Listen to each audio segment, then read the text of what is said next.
Right, it's time to get it on with Miss G. Exactly, and I'm here with all the scoop for you. Okay, Okay, sure. so it's Thursday, so it's a good day to throw back. Let's throw back to a conversation Bulldog had with Amanda when he came on Joy 99.7. Yeah. He indicated that he still goes to court and mentioned some names that he knows have been invited by the Ghana Police Service for investigation on Fennec Autry's death. It is the police who made the public think that. It is the police. It is? Yes, because the police, I won't say, initially they didn't say they wanted to arrest me. They said they are inviting me to help investigate the murder issue. At the time, I knew somebody like Kiki Bansin, or Bo. Most of the industry people had been interviewed, and let go. But they picked me up just in front of your opposite. Why was yours different? I don't know. When I got there. I think they went back into time and saw that Joy FM thing, and Or with the text messages? Yeah, no, they text messages? No, they don't have. I can't say. But you heard those. I heard, yes. You heard that. They don't have nothing on me. If I'm not getting myself into trouble by saying that, because the case is still in court. So in this interview, Bulldog makes mention of the man Kiki Bansin, who was former manager of Becca, and also makes mention of Obuo, who is president of Musica. Now, Kiki Bansin says never was he invited by the police for any official interrogation when it comes to Fennec Autry's death. Now, Kiki Bansin explains to Peace FM that what happened was he went to the police headquarters. He had a friend there. His friend's office was next to the investigator, the CID who was handling Fennec's case. Okay. He overheard them speak about Bulldog having been their prime suspect, and he just joined in the conversation, saying that Bulldog cannot be a murderer, but officially on paper, he was never invited. In it, so Bulldog is lying. That's what the paper says. It says he's lying if he says that he, Kiki Bansin, was invited for interrogation when it comes to Fennec Autry's death. Okay, that's fine. So we're waiting to hear what Obuo would also say. If he, Obuo, president of the Musician Union of Ghana, was invited, he needs to let us know what he was asked. Okay, but what the Kiki Bansin had to say, I'm not so sure it's so. Yeah, probably Bulldog saw something, he got it wrong.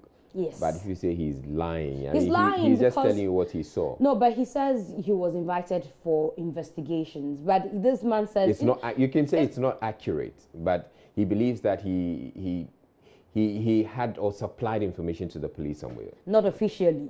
Not officially, but yeah. But that can go on paper. That can be used against him. Well, that's what Kiki Bansin is saying. But I wanted to hear what Obuo would say. All right, so let's move away from all that and talk about the fact that Mimi and Danny, she's director of the Golden Movie Awards, she said recently that they've had a lot of substandard movies come through to them. And it's because a lot of these actors have become producers and directors, and they are not professionals, so they are not able to put out quality movies. One director, Eddie Nartey, who directed Beautiful Ruins, does not agree and says they rather sustained the industry. Unfortunate, because if actors have diverted into producing, directing, whichever way it is, the first question I gotta ask is that how many producers do we have doing the job right now?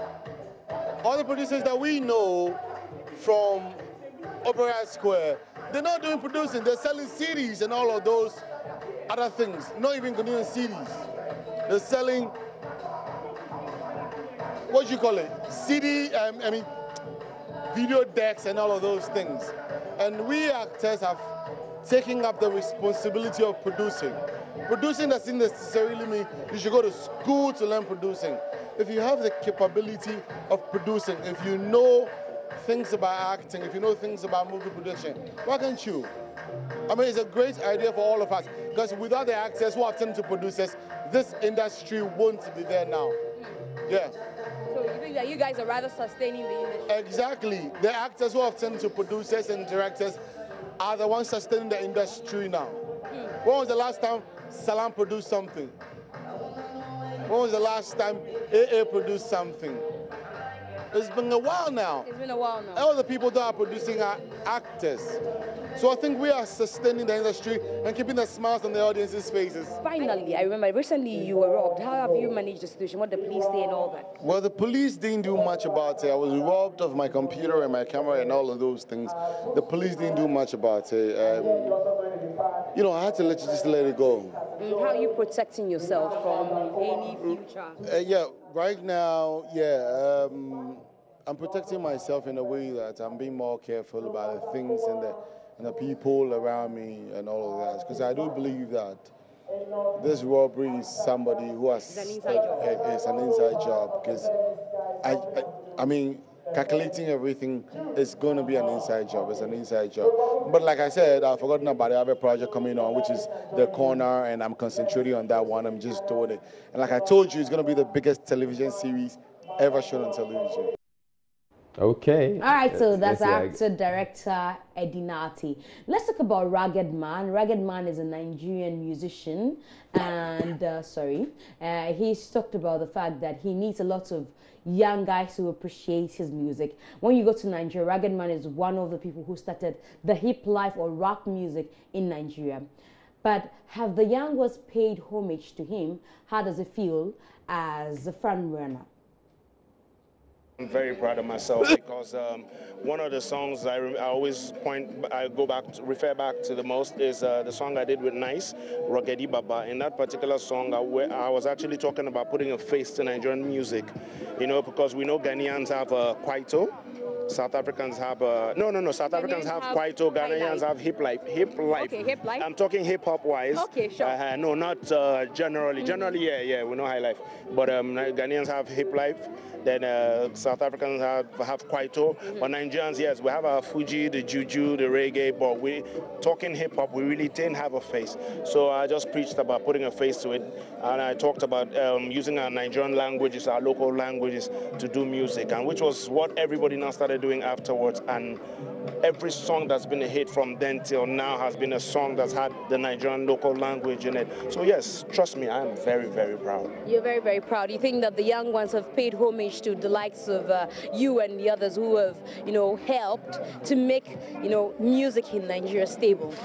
Me, Rugged Man being Rugged Man, I actually do not wait for anybody to pay homage. I already know what I've done.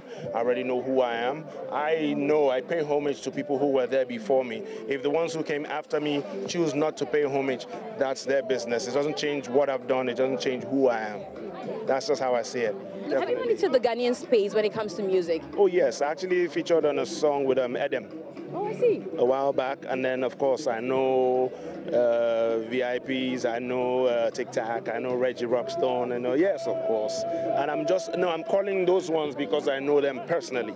But of course, I know about R2Bs. Of course, everybody knows Big the Bomb, baby. Everybody knows Sarkozy. Decided to spit pigeon and stayed fly. Made the deaf ears listen to rap, but to try. You know why? I was the Messiah. So everybody knows. Biddy Bomb, baby. Now, I couldn't help but laugh. Biddy Bomb, biddy. Like, I'm sure somebody will be like, what is he saying?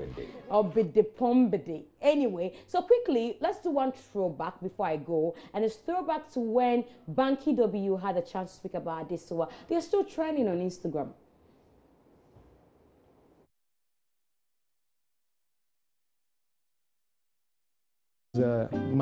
She plays my bride in the film, and she's also the leading lady in the Made For You video, which we released earlier this year. At the time, I just kind of talked her into doing the Made For You video because I felt like I needed like a real actor, like a girl who could really act and really kind of sell the role. And I'd seen some of the work that she'd done. You know, she won the AMVCAs last year for Falling, which I saw, which was really a really dope performance from her. And then I saw another film that she'd done called Brave. So I already knew that, you know, she could kill the role. So talked her into it. Luckily, she and her management agreed. And she did very good with Made For You.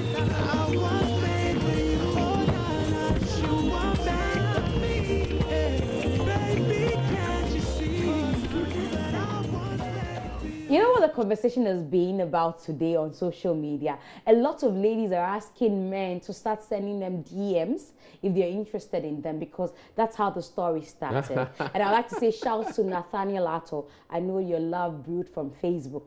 You know I know that. Yes. Okay. You ever knew that? Okay, tell me more. Okay, that's not the time. No, but you've let the cat out of the bag already. Nathaniel So just go Atto on. says that he met his wife through Facebook. Okay. The wife sent him a message of how she wanted to MC a show and needed tips, and that's how it started. You're not Karen's crowd. I'm not. And apparently, So I'm waiting for DMs. How about you? How did you I'm waiting meet for your, DMs. That's what I'm saying. How did you meet I'm your... waiting for DMs. So As please if you send haven't me met DMs. anybody already. I don't know anybody. He's telling me, look, DMs, please. Hold for it. entertainment. Seriously? DMs. Oh, Miss G. Direct messages. Are you denying your guy Direct messages. I'm calling for on direct international messages. television? Okay, Gary, where are you? Come for sports. Bye-bye. The next week is sports. But Miss G, I hear you. Okay, bye.